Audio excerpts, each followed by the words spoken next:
जय श्री कृष्णा। राधे राधे जी। आज की कथा में आप सभी भक्तों का हार्दिक स्वागत है।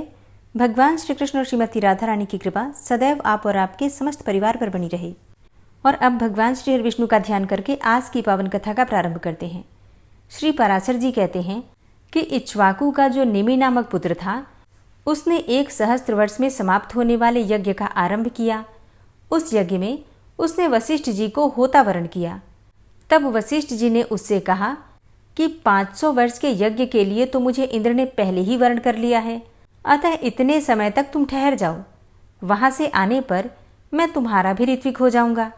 उनके ऐसा कहने पर राजा ने उन्हें कुछ भी उत्तर नहीं दिया।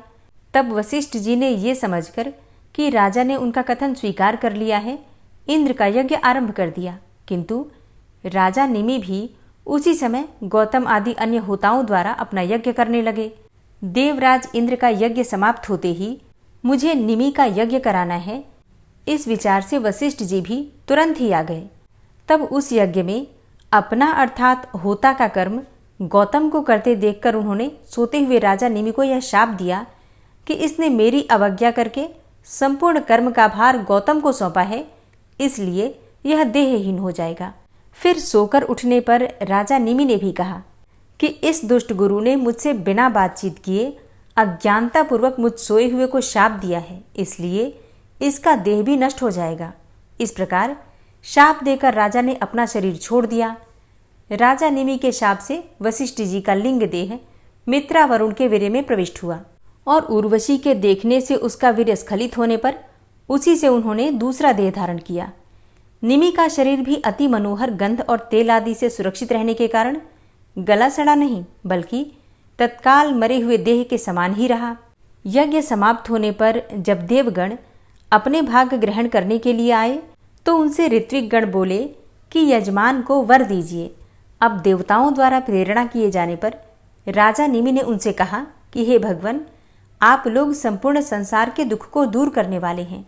मेरे विचार से शरीर और आत्मा के वियोग होने में जैसा दुख होता है वैसा और कोई दुख नहीं है, इसलिए मैं अब फिर से शरीर ग्रहण नहीं करना चाहता, समस्त लोगों के नेत्रों में ही वास करना चाहता हूँ। राजा के ऐसा कहने पर देवताओं ने उनको समस्त जीवों के नेत्रों में अवस्थित कर दिया। तभी से प्राणी निमेषोन्मेष अर्थात पलक खोलना और मूंदना ऐसा करने लगे।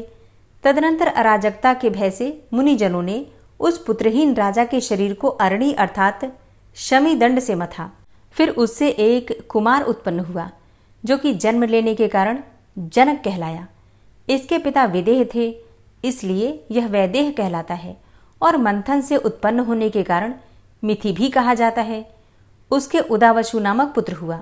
उदावसु के नंदिवर्धन, नंदिवर्धन के सुकेतु, सुकेतु के देवरात, देवरात के बृहदुक्त, बृहदुक्त के महावीर्य, महावीर्य के सुधृति, सुधृति के धृष्टकेतु, धृष्टकेतु के हर्यश्व, हर्यश्व के मनु, मनु के प्रतीक, प्रतीक के कृतरथ, कृतरथ के देवमीढ़, देवमीढ़ के विबुध, विबुध के महधृति, महाधृति के कृतरात और कृतरात के महारोमा, महारोमा के सुवर्णरोमा, सुवर्णरोमा के हृष्वरोमा और हृष्वरोमा के सीरध्वज नामक पुत्र हुआ। वह पुत्र की कामना से यज्ञ भूमि को जोत रहा था। इसी समय हल के अग्रभाग में उसके सीता नाम की कन्या उत्पन्न हुई। सीरध्वज का भाई सांकस्य नरेश कुशध्वज था।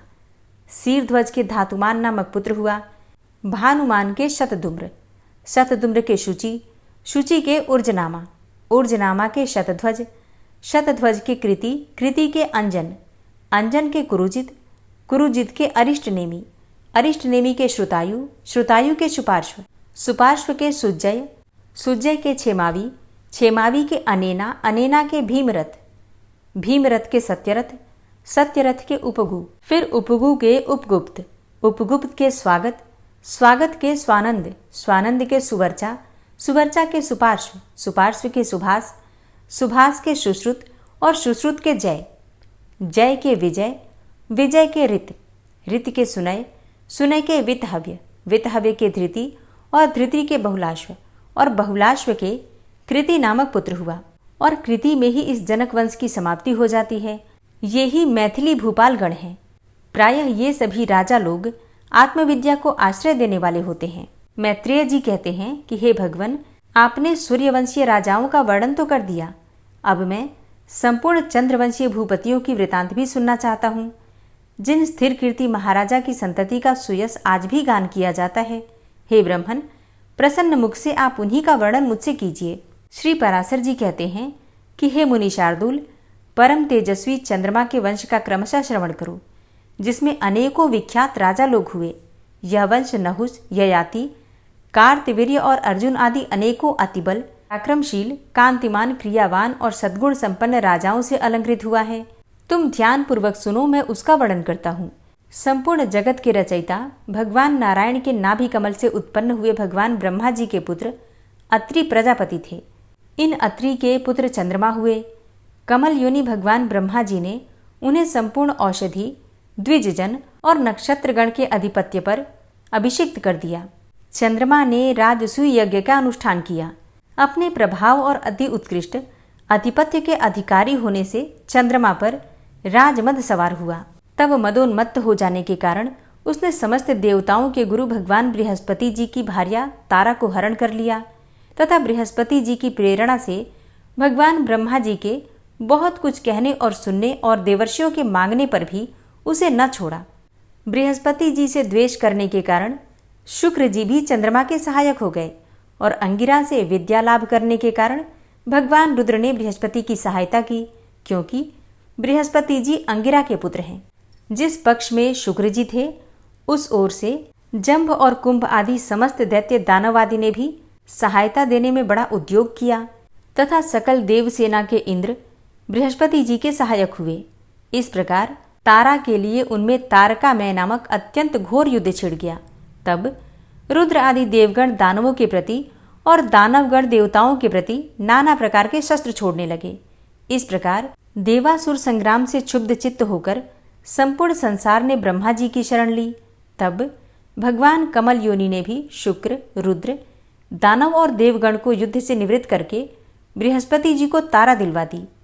तब उसे गर्भिणी देखकर बृहस्पति जी ने कहा कि मेरे क्षेत्र में तुझको दूसरे का पुत्र धारण करना उचित नहीं है, इसे दूर कर, अधिक धृष्टता करना ठीक नहीं। बृहस्पति जी के ऐसा कहने पर उस पतिव्रता ने पति के वचनानुसार वह गर्भ इसी का स्तंभ अर्थात सीक की झाड़ी में छोड़ दिया। लेकिन उस छोड़े हुए गर्भ ने अपने तेज से समस्त देवताओं के तेज को मलिन कर दिया। तदनंतर उस बालक की सुंदरता के कारण बृहस्पति और चंद्रमा दोनों को ही उसे लेने के लिए बड़ी उत्सुकता हुई। अब दोनों को उसे लेने के लिए उत्सुक देखकर देवताओं ने संदेह हो जाने के कारण तारा से पूछा, हे सुभगे, तू हमको सच सच बता, यह पुत्र बृहस्पति का है या फिर चंद्रमा का? अब उनके ऐसा कहने पर तारा ने लज्जावश कुछ भी नहीं कहा। जब बहुत कुछ कहने पर भी वह देवताओं से नहीं बोली तो वह बालक उसे शाप देने के लिए उद्यत होकर बोला, अरे दुष्टा माँ, तुम मेरे पिता का नाम क्यों नहीं बतलाती? तुम व्यर्थ लज्जावती की, मैं अभी ऐसी गति करूंगा जिससे कि तू आज ही से इस प्रकार अत्यंत धीरे धीरे बोलना भूल जाएगी। तदनंतर पितामह श्री ब्रह्मा जी ने उस बालक को देखकर तारा से स्वयं ही पूछा, बेटी ठीक ठीक बता, यह पुत्र किसका है, बृहस्पति का या फिर चंद्रमा का? इस पर उसने लज्जापूर्वक कहा, चंद्रमा का।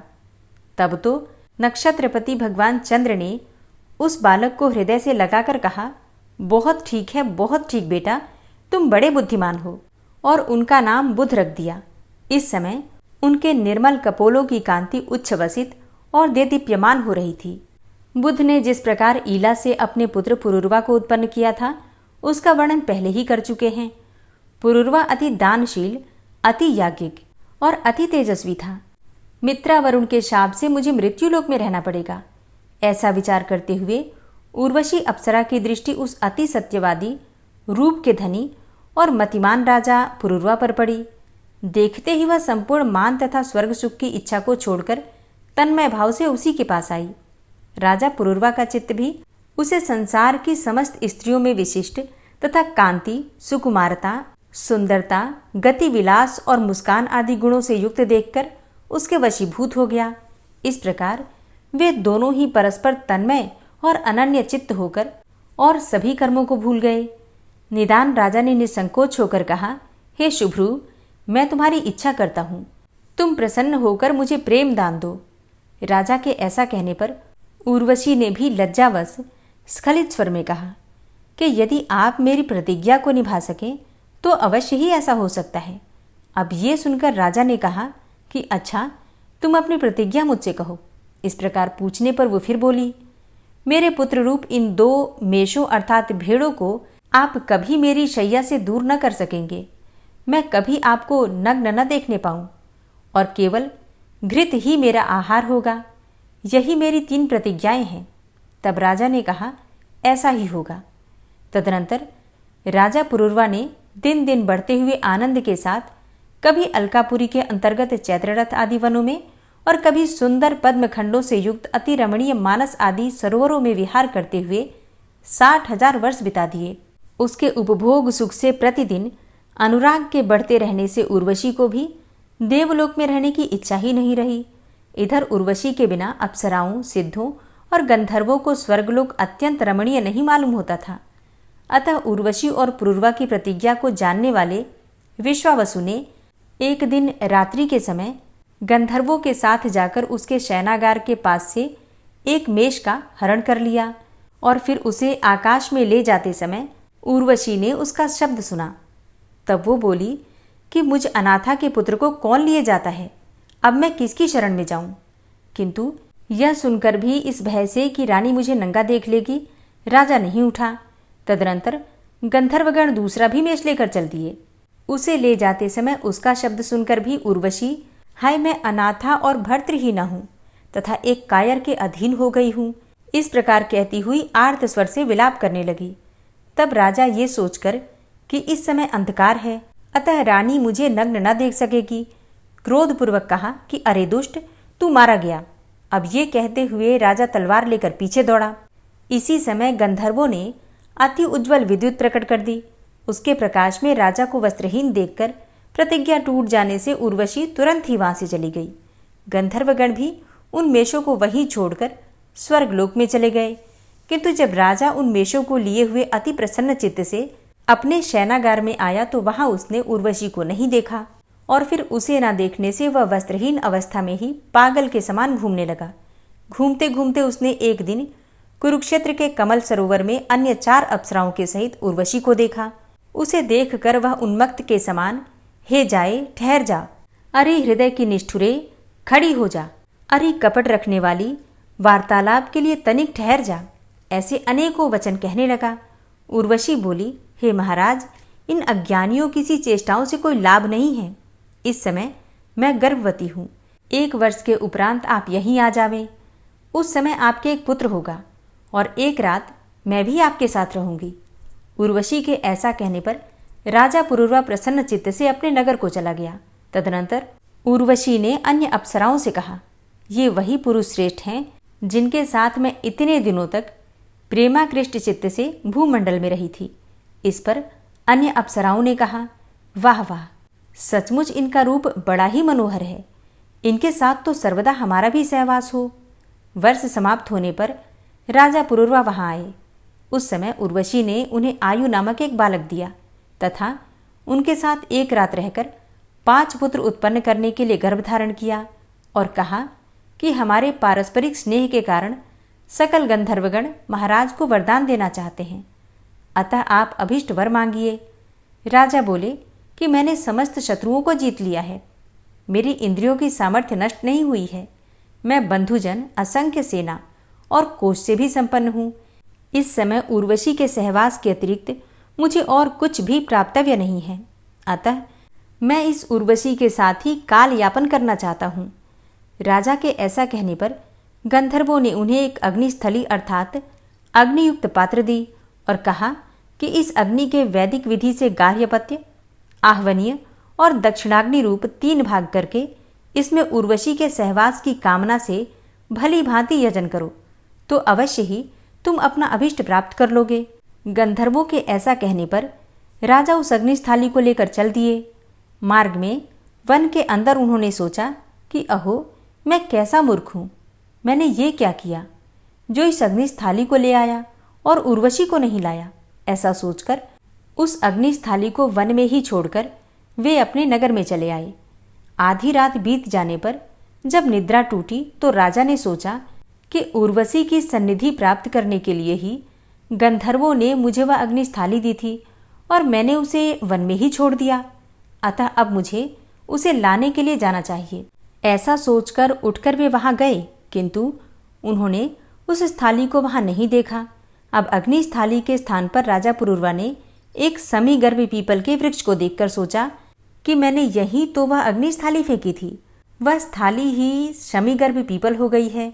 अतः इस अग्निरूप अश्वत्थ को ही अपने नगर में ले जाकर इसकी अरणी बनाकर इससे उत्पन्न हुए अग्नि की ही उपासना करूंगा। ऐसा सोचकर राजा उस अश्वत्थ को लेकर अपने नगर में आए और उसकी अरणी बनाई। तदनंतर उन्होंने उस काष्ठ को एक एक अंगुल करके गायत्री मंत्र का पाठ किया। उसके पाठ से गायत्री की अक्षर संख्या के बराबर एक एक अंगुल की अरणियां हो गई। उसके मंथन से तीनों प्रकार के अग्नियों को उत्पन्न करके उनमें वैदिक विधि से हवन किया तथा उर्वशी के सहवास रूप फल की इच्छा की। तदनंतर उसी अग्नि से नाना प्रकार के यज्ञों का यजन करते हुए उन्होंने गंधर्व लोक प्राप्त कर लिया और फिर उर्वशी से उनका वियोग नहीं हुआ। पूर्व काल में एक ही अग्नि था और उस एक ही अग्नि से इस मनवंतर में 3 प्रकार की अग्नियों का प्रचार हुआ। हरे कृष्णा। आज की कथा का यहीं पर समापन करती हूँ। उम्मीद करती हूँ ये कथा आपको पसंद आई होगी। ओम विश्वं विष्णुर्वषट्कारो भूतभव्य भवत्प्रभु भूतकृत भूतभृत भावो भूतात्मा भूतवाहन भूतात्मा परमात्मा च मुक्तानां परमागति अव्ययः पुरुषः साक्षी क्षेत्रज्ञो अक्षर एव च योगो योग विदाम नेता प्रधान पुरुषेश्वरः नारसिंह वपुः श्रीमान केशवः पुरुषोत्तम सर्वः शर्वः शिवस्थाणुर्भूतादिर्निधिर्व्ययः संभवो भावनो भर्ता प्रभवः प्रभुरीश्वरः स्वयंभू शंभुरादित्यः पुष्कराक्षो महास्वनः अनादिनिधनो धाता विधाता धातुरुत्तमः अप्रमेयो ऋषिकेश पद्मनाभो अमरप्रभु विश्वकर्मा मनुस्त्वष्टा स्थविष्ठः स्थविरो ध्रुवः अग्राह्यः शाश्वतः कृष्णो लोहिताक्षः प्रतर्दन प्रभूतस्त्रिककुब्धाम पवित्रं मङ्गलं परम् ईशानः प्राणदः प्राणो ज्येष्ठः श्रेष्ठः प्रजापति हिरण्यगर्भो भूगर्भो माधवो मधुसूदनः ईश्वरो विक्रमी धन्वी मेधावी विक्रमः क्रमः अनुत्तमो दुराधर्षः कृतज्ञः कृतिरात्मवान् सुरेशः शरणं शर्म विश्वरेताः प्रजाभवः अह संवत्सरो व्याल प्रत्ययः सर्वदर्शनः अजः सर्वेश्वर सिद्ध सिद्धे सर्वादिर्च्युतः वृषाकपिर्मेयात्मा सर्वयोगविनिश्रितः वसुर्वसुमनः सत्य समात्मा संमितः समः अमोघ पुण्डरीकाक्षो वृषकर्मा वृषाकृतिः रुद्रो बहुशिरा बभ्रुर्विश्वयोनिः शुचिश्रवः अमृतः शाश्वतस्थाणुर्वरारोहो महातपः सर्वगः सर्वविद्भानुर्विश्वक्सेनो जनार्दनः वेदो वेदविद्व्यङ्गो वेदाङ्गो वेदवित्कविः लोकाध्यक्षः सुराध्यक्षो धर्माध्यक्षः कृताकृतः चतुरात्मा चतुर्व्यूहश्चतुर्द्रष्टश्चतुर्भुजः भ्राजिष्णुर्भोजनं भोक्ता सहिष्णुर्जगदाति च अनघो विजयो जेता विश्वयोनिः पुनर्वसु उपेन्द्रो वामनः प्रांशुर्मोघः शुचिरुर्जितः अतीन्द्रः संग्रहः सर्गो धृतात्मा नियमो यमः वेद्यो वैद्यः सदा योगी वीरः माधवो मधु अतीन्द्रियो महामायो महोत्साहो महाबलः महाबुद्धिर्महावीर्यो महाशक्तिर्महाद्युतिः अनिर्देश्य वपुः श्रीमान् मेयात्मा महाधृतिर् महिश्वासो महीभर्ता श्रीनिवासः सतां गति अनिरुद्ध सुरानन्दो गोविन्दो गोविन्दाम्पति मरीचिर्दमनो हंस सुपर्णो भुजगोत्तम हिरण्यनाभ सुतपा पद्मनाभ प्रजापति अमृत्यु सर्वदिक्सिंह संधाता संधिमान स्थिर अजो दूर्मर्षण शास्ता विश्रुतात्मा सुरारिः गुरुर्गुर्तमो धाम सत्य सत्यपराक्रम निमिषो अनिमिषो श्रग्वी वाचस्पतिरुदारधि अग्रणिर्ग्रामणी श्रीमान् न्यायो नेता समीरण सहस्रमूर्धा विश्वात्मा सहस्राक्ष सहस्रपात् आवर्तनो निवृत्तात्मा संवृतः संप्रमर्दन अह संवर्तको वह निर्निलोधरणीधरः सुप्रसादः प्रसन्नात्मा विश्वदृग् विशुभुग् विभु सत्कर्ता सत्कृतः साधु जहनुर्नारायणो नरः असंख्येयो अप्रमेयात्मा विशिष्टशिष्टकृच्छुवि सिद्धार्थ सिद्धसंकल्प सिद्धिदः सिद्धिसाधनः वृषाहि वृषभो विष्णुर्विष्पर्वा वृषोदरः वर्धनो वर्धमानश्च विविक्तः श्रुतिसागरः सुभुजो दूर्धरो वाग्मी महेन्द्रो वसुदो वसु नैकरूपो बृहद्रूप शिपिविष्टः प्रकाशनः ओजस्तेजो द्युतिधरः प्रकाशात्मा प्रतापनः रिद्धस्पष्टाक्षरो मन्त्रश्चन्द्रांशुर्भास्करदुतिः अमृतांशुद्भवो भानु शशबिन्दुः सुरेश्वरः औषधं जगतः सेतु सत्यधर्मपराक्रमः भूतभव्य भवन्नाथ पवनः पावनो नलः कामः कामकृत्कान्तः कामः कामप्रदः प्रभु युगादिकृद्युगावर्तो नैकमायो महाशनः अदृश्यो अव्यक्तरूपश्च सहस्रजित् अनन्तजित् इष्टो अविशिष्ट शिष्टेष्ट शिखंडी नहुसो वृष क्रोधः क्रोधकृत्कर्ता विश्वबाहुर्महीधरः अच्युतः प्रतितः प्राणदो वासुवानुज अपां निधिर्धिष्ठानं प्रमत्तः प्रतिष्ठितः स्कन्दः स्कन्दधरो धूर्यो वरदो वायुवाहन वासुदेवो बृहद्भानुरादिदेवः पुरन्दर अशोकस्तारणस्तार शूर सौरिर्जनेश्वर अनुकूलः शतावर्त पद्मी पद्मनिभेक्षण पद्मनाभो अरविन्दाक्ष पद्मगर्भ शरीरभृत् महर्धिरिद्धो वृद्धात्मा महाक्षो गरुडध्वजः अतुलः शरभो भीमो समयज्ञो हविर्हरि सर्वलक्षणलक्षण्यो लक्ष्मीवान् समितिञ्जय वीक्षरो रोहितो मार्गो हेतुर्दामोदरः सह महीधरो महाभागो वेगवान् मिताशन उद्भव क्षोभणो देव श्रीगर्भ परमेश्वर करणं कारणं कर्ता विकर्ता गहनो गुह व्यवसायो व्यवस्थान संस्थान स्थानदो ध्रुव परर्थी परमस्पस्तुष्ट पुष्ट सुभेक्षण रामो विरामो विरजो मार्गो नेयो नयोनयः वीर शक्तिमतां श्रेष्ठो धर्मो धर्मविदुत्तमः वैकुण्ठ पुरुषः प्राणदः प्रणवः पृथु हिरण्यगर्भ शत्रुघ्नो व्याप्तो वायुरुधोक्षजः ऋतु सुदर्शनः कालः परमेष्ठी परिग्रह उग्रः संवत्सरो दक्षो विश्रामो विश्वदक्षिणः विस्तारस्थावरस्थाणु प्रमाणं बीजमव्ययम् अर्थो अनर्थो महाकोशो महाभोगो महाधनः अनिर्विण्ण स्थविष्टोभू धर्मयुपो महामख नक्षत्रनेमिर्नक्षत्री क्षम चामः समीहन यज्ञ इज्यो महेज्यश्च क्रतुसत्रं सतां गतिः सर्वदर्शी विमुक्तात्मा सर्वज्ञो ज्ञानमुत्तमं सुव्रतः सुमुखः सुष्मा सुघोषः सुखदः सुहृतः मनोहरो जित्क्रोधो वीरबाहुर्विदारणः स्वापनः स्ववसो व्यापी नैकात्मानैककर्मकृत् वत्सरो वत्सलो वत्सी रत्नगर्भो धनेश्वरः धर्मगुप्त धर्मकृद्धर्मी सदसक्षरमक्षरम् अविज्ञाता सहस्रांसुर्विधाता कृतलक्षणः गभस्तिनेमिः सत्त्वस्थः सिंहो भूतमहेश्वरः आदिदेवो महादेवो देवेशो देवभृद्गुरुः उत्तरो गोपतिर्गोप्ता ज्ञानगम्यः पुरातनः शरीरभूतभृद्भोक्ता कपीन्द्रो भूरि दक्षिणः सोमभो अमृतपः सोम पुरुजित पुरुषोत्तमः विनियोजय सत्यसन्धो दाशाः सात्वतां पतिः जीवो विनयिता साक्षी मुकुन्दो अमितविक्रमः अम्भो निद्रणन्तात्मा महोदधीशयोऽन्तकः अजोमहारः स्वाभाव्यो जितामित्रः प्रमोदन आनन्दो नन्दनो नन्दः सत्यधर्मा त्रिविक्रमः महर्षि कपिलाचार्यः कृतज्ञो मेदिनीपतिः त्रिपदस्त्रिदशाध्यक्षो महाशृङ्गः कृतान्तकृत् महावराहो गोविन्दः सुखेणः कनकाङ्गदी गुह्यो गभीरो गहनो गुप्तश्चक्रगदाधरः वेधा स्वाङ्गो अजितः कृष्णो दृढः सङ्कर्षणोच्युतः वरुणो वारुणो वृक्ष पुष्कराक्षो महामनाः भगवान् भगानन्दी वनमाली हलायुधः आदित्यो ज्योतिरादित्यः सहिष्णुर्गतिसत्तमः सुधन्वाखण्ड परशुर्दारुणो द्रविडप्रदः दिविस्त्रिक्सर्वदृग्व्यासो वाचस्पतिर्योनिजः त्रिसामा सामगः साम निर्वाणं भेषजं भिषक् संन्यासकृच्छमः शान्तो निष्ठा शान्तिः परायणं शुभाङ्गः शान्तिदस्रष्टा कुमुदः कुवलेशय गोहितो गोपतिर्गोप्ता वृषभाक्षो वृषप्रियः अनिवर्ति निवृतात्मा संक्षेप्ता चेमकृच्छिवः श्रीवत्सवक्षा श्रीवास श्रीपति श्रीमताम्बरः श्रीद श्रीश श्रीनिवास श्रीनिधि श्रीविभावन श्रीधर श्रीकर श्रेय श्रीमान् लोकत्रयाश्रयः स्वक्ष स्वङ्ग शतानन्दो नन्दिर्ज्योतिर्गणेश्वरः विजितात्मा विधेयात्मा सत्कीर्तिश्छिन्न संशयः उदीर्णः सर्वतक्षशुर्निश शाश्वतः स्थिरः भूषयो भूषणो भूतिर्विशोकः शोकनाशनः अर्चिष्मानर्चितः कुम्भो विशुद्धात्मा विशोधनः अनिरुद्धो अप्रतिरथ प्रद्युम्नो अमितविक्रमः कालिनेमि निहावीर शौरी शूरजनेश्वरः त्रिलोकात्मा त्रिलोकेशः केशवः केशिहारी कामदेवः कामपालः कामीकान्तः कृतागमः अनिर्देशवपुर्विष्णोर्वीरो अनन्तो धनञ्जयः ब्रह्मण्यो ब्रह्मकृद्ब्रह्मा ब्रह्म ब्रह्म विवर्धन ब्रह्मविद् ब्राह्मणे ब्रह्मी ब्रह्मज्ञो ब्राह्मणप्रियः महाक्रमो महाकर्मा महातेजा महोरगः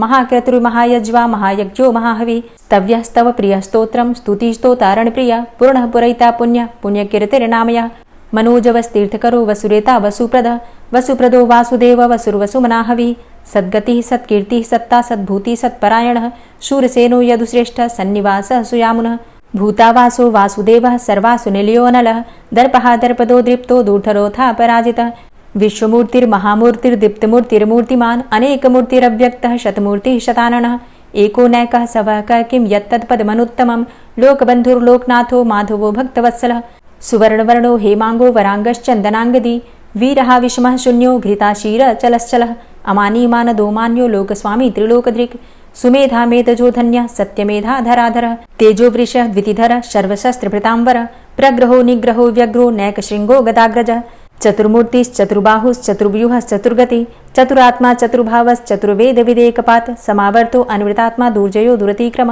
दुर्लभो दुर्गमो दुर्गो दुरावासो दुरारिहा शुभांगो लोक सारंग शुतंतुस्तंतुवर्धन इंद्रकर्मा महाकर्मा कृतकर्मा कृतागम उद्भव सुंदर सुंदो रत्ननाभ सुलोचन अर्को वाजसन श्रृंगी जयंत सर्वविजयी सुवर्णबिंदु रक्षोभ्य सर्वभागीश्वरेश्वर महाहृदो महागर्तो महाभूतो महानिधि कुमुदः कुंदरः कुंद पर्जन्यः पावनो नील अमृताशो अमृतवपुः सर्वज्ञः सर्वतोमुख सुलभ सुव्रत सिद्ध शत्रुजित् शत्रुतापन न्यग्रोधो दुम्बरो अस्वस्थश्चाणुरान्ध्रनिषूदन सहस्रार्चिः सप्तजिह्व सप्तैधा सप्तवाहन अमूर्तिरणघो अचिन्त्यो भयकृद् भयनाशन अणुर्बृहत् कृशस्थूलो गुणभृन्निर्गुणो महान् अधृत स्वधृत स्वास्य प्राग्वंशो वंशवर्धनः भारभृति कथितो योगी योगी स सर्वकामद आश्रम श्रमण छाम सुपर्णो वायुवाहन धनुर्धरोर्धनुर्वेदो दण्डोदमयितादम अपराजितः सर्वसहो नियन्ता नियमो यमः सत्त्ववान् सात्विकः सत्य सत्यधर्मपरायण अभिप्रायः प्रियार्होर्ह प्रियकृत् प्रीतिवर्धनः विहाय सगतिर्ज्योति सुरुचिर्हुद्भुग्विभु रविर्विलोचनः सूर्य सविता रविलोचनः अनन्तो हुद्भुग्भोक्ता सुखदो नैकजोग्रज अनिर्विण्ण सदामर्षि लोकाधिष्ठानमद्भुतः सनात सनातन्तमः कपिलः कपिरप्यय स्वस्तिदा स्वस्तिकृत् स्वस्ति स्वस्तिभुक् स्वस्ति दक्षिण रौद्रः कुण्डली चक्रे विक्रमयुर्जित शासन शब्दातिग शब्दशः शिशिरः शर्वरीकर अक्रूरः पेशलो दक्षो दक्षिणः क्षमिणाम्बर विद्वतमो वितभय पुण्यश्रवण कीर्तन उत्तारणो दुष्कृतिः पुण्यो दुःस्वप्ननाशन वीरहारक्षण संतो जीवनः पर्यवस्थित अनन्तरूपो अनन्तसृर्जितमन्युर्भयापः चतुरश्रो गभीरात्मा विदिशो व्यादिशो दिश अनादिर्भूर्भुवो लक्ष्मी सुवीरो रुचिरांगद जननो जन्मादिर्भीमो भीमपराक्रम आधारनीले योधाता पुष्पहासः प्रजागर ऊर्ध्वग सत्पथाचार प्राणदः प्रणमापण प्रमाणं प्राणनीलयः प्राणभृत् प्राणजीवन तत्त्वं तत्त्वविदेकात्मा जन्म मृत्यु जरातिग पूर्वस्वस्तरुस्तार सविता प्रपितामह यज्ञो यज्ञपतिर्यज्वा यज्ञांगो यज्ञवाहन यज्ञभृद्यज्ञकृद्यज्ञ यज्ञभुग्यज्ञ साधन यज्ञान्तिकृद्यज्ञ गुह्यमन्यमन्नादेव च आत्मयोनिः स्वयं जातो वैखानः सामगायन देवकी नंदन स्रष्टा क्षितिसः पापनाशन शंखभृन्नन्दकी चक्री शारंगधन्वा गदाधर रथांगपाणिरक्षोभ्य सर्वप्रहरणायुध ओम नमः इति। और अब आप सुनेंगे श्री तुलसी चालीसा। श्री तुलसी महारानी करु विनय सिरनाय जो मम हो संकट विकट दीजे मात नशाय। नमो नमो तुलसी महारानी महिमा अमित न जाए बखानी दियो विष्णु तुमको सन्माना जग में छायो सुयस महाना। विष्णु प्रिया जय जयति भवानी तिहु लोक की हो सुख खानी। भगवत पूजा करे जो कोई बिना तुम्हारे सफल न होई। जिन घर तव नहीं होय निवासा उस घर कर ही विष्णु नहीं बासा। करें सदा जो तव नित सुमिरन तेहि के काज होय सब पूरन।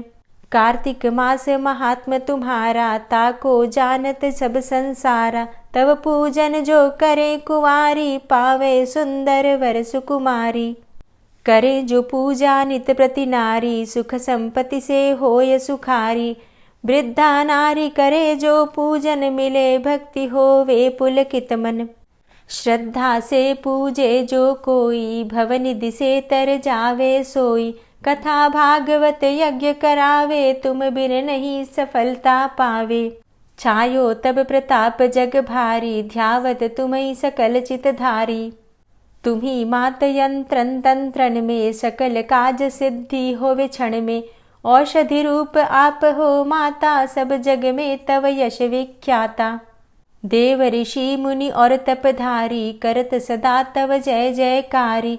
वेद पुराणन तव यश गाया महिमा अगम पार नहीं पाया। नमो नमो जय जय सुख कारणि नमो नमो जय दुख निवारणी। नमो नमो सुख संपत्ति देनी नमो नमो अघ काटन चेनी।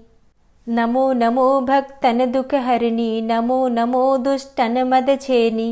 नमो नमो भव पार उतारणी नमो नमो परलोक सुधारणी। नमो नमो निज भक्त उबारणी नमो नमो जन काज सवारणी। नमो नमो जय कुमति नशावनी नमो नमो सब सुख उपजावनी। जयति जयति जय तुलसी माई ध्याऊं तुमको शीश नवाई। निज जन जानी मोहि अपनाओ बिगड़े कारज आप बनाओ। करूं विनय मैं मात तुम्हारी, पूर्ण आशा करहु हमारी। शरण चरण कर जोरी मनाऊं, निश दिन तेरे ही गुण गाऊं। करहु मात अब मो पर दाया, निर्मल होए सकल मम काया। मांगू मातु यही बर दीजे, सकल मनोरथ पूर्ण कीजे। जानू नहीं कछु नेम आचारा, क्षमहु मातु अपराध हमारा। 12 मास करे जो पूजा, तासम जग में और नहीं दूजा। प्रथम ही गंगा जल मंगवावे, फिर सुंदर स्नान करावे। चंदन अक्षत पुष्प चढ़ावे, धूप दीप नैवेद्य लगावे। करें आचमन गंगा जल से, ध्यान करे हृदय निर्मल से। पाठ करे फिर चालीसा की, स्तुति करे मात तुलसा की। यह विधि पूजा करे हमेशा, ताके तन नहीं रहे कलेशा। करे मास कार्तिक का साधन, सोवे नित पवित्र हुई जाहि। है यह कथा महासुखदाई, पढ़े सुने सो भव तर जाई।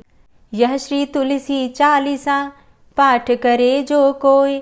गोविंद सो फल पावही, जो मन इच्छा होय। तुलसी चालीसा संपूर्ण। और अब आप सुनेंगे तुलसी महारानी की आरती। तुलसी महारानी नमो नमो, हरि की पटरानी नमो नमो। तुलसी महारानी नमो नमो, हरि की पटरानी नमो नमो। धन्य तुलसी पूर्ण तप कीनो, धन्य तुलसी पूर्ण तप कीनो। शालिग्राम की बनी पटरानी नमो नमो। तुलसी महारानी नमो नमो, हरि की पटरानी नमो नमो। जाके पत्र मंजरी कोमल, जाके पत्र मंजरी कोमल। श्रीपति कमल चरण लपटानी नमो नमो, हरि की पटरानी नमो नमो। तुलसी महारानी नमो नमो। धूप दीप नैवेद्य आरती, धूप दीप नैवेद्य आरती। पुष्पन की वर्षा बरसानी नमो नमो, हरि की पटरानी नमो नमो। तुलसा महारानी नमो नमो। 56 भोग 36 व्यंजन, 56 भोग 36 व्यंजन। बिन तुलसा हरि एक न मानी नमो नमो। तुलसी महारानी नमो नमो, हरि की पटरानी नमो नमो। सभी सखी मैया तेरो यश गावे, सभी सखी मैया तेरो यश गावे। भक्ति दान दीजे महारानी नमो नमो। तुलसा महारानी नमो नमो, हरि की पटरानी नमो नमो। नमो नमो तुलसा महारानी, नमो नमो तुलसी महारानी। तुलसी महारानी नमो नमो, हरि की पटरानी नमो नमो। तुलसी महारानी नमो नमो, हरि की पटरानी नमो नमो। प्रेम से बोलिए तुलसी मैया की जय। कथा अच्छी लगी हो तो वीडियो को लाइक कीजिए, शेयर कीजिए और चैनल पर पहली बार आए हैं तो सब्सक्राइब करके बेल आइकन को ज़रूर प्रेस कर लीजिए ताकि आने वाली सभी वीडियोस की नोटिफिकेशन आपको सही समय पर प्राप्त हो। मिलती हूँ मैं आपसे अगली वीडियो में, तब तक के लिए जय श्री राधे।